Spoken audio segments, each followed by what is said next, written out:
Hello everyone, आज के इस वीडियो में हम बात करने वाले हैं इमेज टैग के अल्ट एट्रीब्यूट के बारे में। ठीक है, तो आज हम बात करेंगे इमेज टैग के अल्ट एट्रीब्यूट के बारे में कि अल्ट एट्रीब्यूट होता क्या है और ये किस तरीके से काम करता है इमेज टैग के साथ।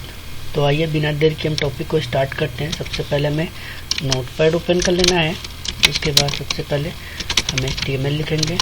देन हमें क्या लिखना है, हेड लिखना है ना, हेड टैग। उसके बाद हम क्या करेंगे, यहाँ पे टाइटल लिख देंगे।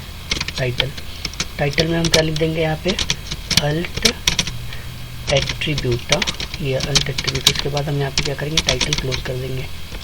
उसके बाद हमें बॉडी टैग ओपन करना है। ठीक है, उसके बाद थोड़ी हम स्पेसिंग लेंगे बीच में। उसके बाद बॉडी टैग को क्लोज करेंगे। अब हमारा यहाँ पे क्या हो जाएगा, हेड टैग क्लोज होगा। एट द एंड हम क्या करेंगे, यहाँ पे HTML क्लोज करेंगे। ठीक है, तो अभी हम क्या करते हैं, एक नॉर्मल से इमेज ऐड करते हैं। तो इमेज ऐड करने के लिए ब्राउज़र में हम img लिखेंगे। इस img का मतलब क्या है, इमेज। ठीक है, इस img का मतलब क्या है, इमेज। अभी हम क्या करेंगे, src लिखेंगे। src क्या है, src का पूरा नाम क्या होता है, सोर्स होता है। ठीक है, शॉर्ट में src लिखते हैं। स्पेस देके हम क्या करेंगे, यहाँ पे हम एड्रेस देंगे, है ना। जो भी हम यहाँ पे इमेज लगाएंगे उसका एड्रेस देंगे, या फिर हम URL भी इसको कहते हैं ना, URL भी हम इसको कहते हैं। उसके बाद या फिर हम उस इमेज का हम लोकेशन यहाँ पे पेस्ट करेंगे। ठीक है, तो ये कई सारी चीज़ें होती है ना। पाथ भी उसको बोलते हैं। ठीक है, चारों चीज़ें सिमिलर है। ठीक है, एड्रेस मतलब वो जो इमेज हम लगाना चाह रहे हैं उसका एड्रेस हम यहाँ पे क्या करेंगे, पेस्ट करेंगे या लिखेंगे, या उसका हम URL लिखेंगे, या हम उसका लोकेशन लिखेंगे, या हम उसका पाथ लिखेंगे। ठीक है, क्लियर है। तो अभी हम क्या करते हैं, नॉर्मल सा इमेज ऐड कराते हैं। तो हमने क्या किया, अपने ब्राउज़र में जाना है और यहाँ से हम चले गए किस में, पिक्चर में। यहाँ पे हमने लिखी है। ठीक है, और इसके प्रॉपर्टीज़ में जाएंगे। लोकेशन के लिए इमेज का हमें लोकेशन कहाँ मिलेगा, यहाँ पे सिक्योरिटी में। ठीक है, ये इस तरीके से इसको हम कर लेंगे कॉपी। इसको मैं पहले भी बता चुका हूँ पिछली वीडियो में। और ये जो हमने इतने सारे चीज़ें लिखी इनको हम हटा के उस लोकेशन को पेस्ट कर देंगे, ये इस तरीके से।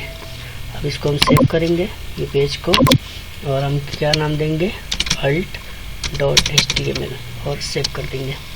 आते हैं डेस्कटॉप पे, चेक करते हैं कि हमारा फाइल बना कि नहीं। ठीक है, ये देखो अब बन चुका है। डबल क्लिक करके ओपन करते हैं।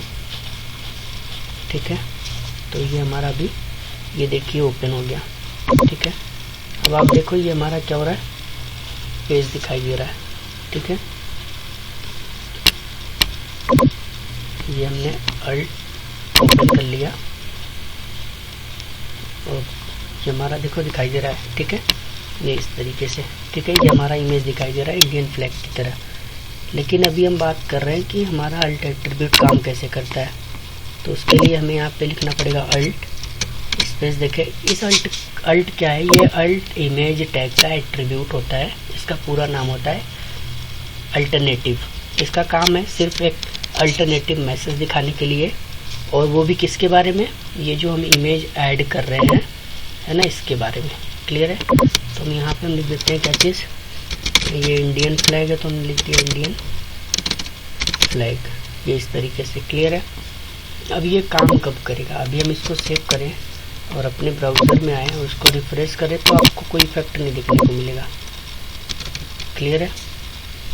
वो दिखेगा कैसे, हमें हम आते हैं अपने यहाँ पे कंडीशन है इसके लिए। अल्ट ये कब काम करता है, इसके लिए कंडीशन है। पहली बात ये कि जब आपका सर्वर आपके ब्राउज़र को प्रॉपर क्या न दे, प्रॉपर नेटवर्क प्रोवाइड ना कर पाए, जिसकी वजह से आपके लैपटॉप में, कंप्यूटर में क्या हो कि इमेज बहुत स्लो लोड हो रहा हो। उस कंडीशन में अगर इमेज प्रॉपर लोड नहीं हो पा रहा, उस कंडीशन में अगर ये वाली इमेज प्रॉपर लोड नहीं हो पा रहा है आपके कंप्यूटर पे, तो उस समय ऑटोमेटिक हमारा अल्ट काम करेगा और आपको इमेज को न दिखा के आपको दिखाएगा ये छोटा सा मैसेज इंडियन फ्लैग के नाम से। क्लियर है। पहला कंडीशन है कि अगर आपका ब्राउज़र, आपका जो क्या सर्वर है, वो आपके कंप्यूटर को प्रॉपर नेटवर्क प्रोवाइड ना करा रहा हो, है ना, जिसकी वजह से आपके कंप्यूटर में इमेजेस बहुत स्लो लोड हो रहे हो, तब ये आपका इमेज ना शो करा के, यहाँ पे आप देखो ब्राउज़र में ये इमेज ना शो करा के आपको ये क्या शो कराएगा, ये इंडियन फ्लैग। दूसरी बात ये है कि अगर आपका ये जो एड्रेस है, अगर आपका ये जो क्या है एड्रेस है, ये एड्रेस चेंज हो जाए या इस एड्रेस में कोई एरर आ जाए, चेंज हो जाए या ये एड्रेस आप गलत लिख दो किसी भी तरीके से, तो ये आपका जो यहाँ पे इमेज दिख रहा है, इमेज को ना दिखा के आपको दिखाएगा ये आपका अल्टरनेटिव मैसेज इंडियन फ्लैग के नाम से। हम करके देखते हैं। यहाँ पे हमने सी लिखा है, आप देखो यहाँ पे हमने सी लिखा है, हम यहाँ पे कर देते हैं ए हमने कर दिया कैपिटल, सेव करते हैं। अब देखो हमारा तो ये इमेज सी ड्राइव में था, लेकिन ये हमारा जो इमेज था .pgif1 ये तो हमारा सी में था, लेकिन अभी हमने यहाँ पे ए लिख दिया, यानी कि एड्रेस चेंज। अब देखो यहाँ पे अभी फ्लैग दिख रहा है, जैसे ही रिफ्रेश करेंगे हमारा क्या हो गया, देखो इंडियन फ्लैग शो करने लगा। क्यों? क्योंकि हमारा जो एड्रेस था वो चेंज हो गया। ये देखो आप इमेज एरर का आइकॉन यहाँ पे आपको शो कर रहा है ना, और इंडियन फ्लैग भी लिखा हुआ है, यानी कि अब हमारा ब्राउज़र हमें इमेज नहीं दिखा रहा है, अब हमें दिखा रहा है क्या चीज़, वो मैसेज जो हमने अल्टरनेटिव में पास किया, यानी कि अल्ट में हमने जो यहाँ पे पास किया है वो दिखा रहा है। क्लियर है? ये ऑटोमेटिक काम करेगा। क्लियर है? अगर हम इस एड्रेस को सही कर दें, यहाँ पे हमारा जो लिखा था पहले सी लिखा था, हम इसको सेव करते हैं और वापस से रिफ्रेश करते हैं। ठीक है, तो देखो ये ऑटोमेटिक हमारा क्या गया, इमेज शो करने लगा। क्यों?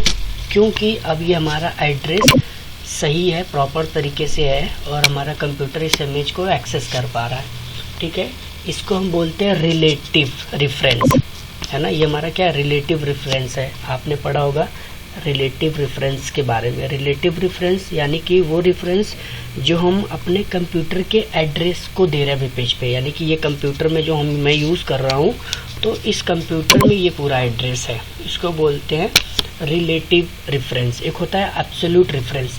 एब्सोल्यूट रेफरेंस में क्या होता है, एब्सोल्यूट रेफरेंस में आपको किसी दूसरे प्लेटफॉर्म से आपको ये एड्रेस देना पड़ता है।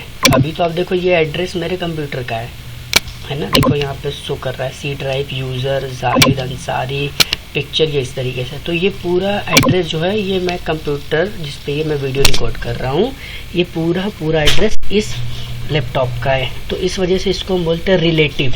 क्यों रिलेटिव? क्योंकि ये एड्रेस मेरे सिस्टम से रिलेट कर पा रहा है, ये जो एड्रेस है ये मेरे कंप्यूटर से क्या कर पा रहा है, रिलेट कर पा रहा है, इस वजह से इसको हम बोलते हैं रिलेटिव रेफरेंस। ठीक है, एक होता है एब्सोल्यूट रेफरेंस। एब्सोल्यूट रेफरेंस में क्या होता है, एब्सोल्यूट रेफरेंस में हमें किसी दूसरे प्लेटफॉर्म से, यानी कि हम गूगल से कोई इमेज डायरेक्ट उसका लिंक कॉपी करके पेस्ट कर दें, है ना, या किसी अमेजोन से या फ्लिपकार्ट से डायरेक्ट हम क्या करें, उसकी URL को कॉपी करो यहाँ पेस्ट कर दे, तो वो हमारा क्या होता है एब्सोल्यूट रेफरेंस। ठीक है, तो रिलेटिव रेफरेंस का मतलब है कि ये मेरा कंप्यूटर है और कंप्यूटर का ही मैंने एड्रेस डाल रखा है ये पूरा, तो इसको बोलते हैं रिलेटिव रेफरेंस। क्लियर है? तो आई होप आपको समझ में आएगा कि ये किस तरीके से हमारा अल्ट काम करता है और किस तरीके से हमारा ये जो है काम मैसेज दिखाता है। ठीक है, तो मिलते हैं नेक्स्ट वीडियो में एक नए टॉपिक के साथ में।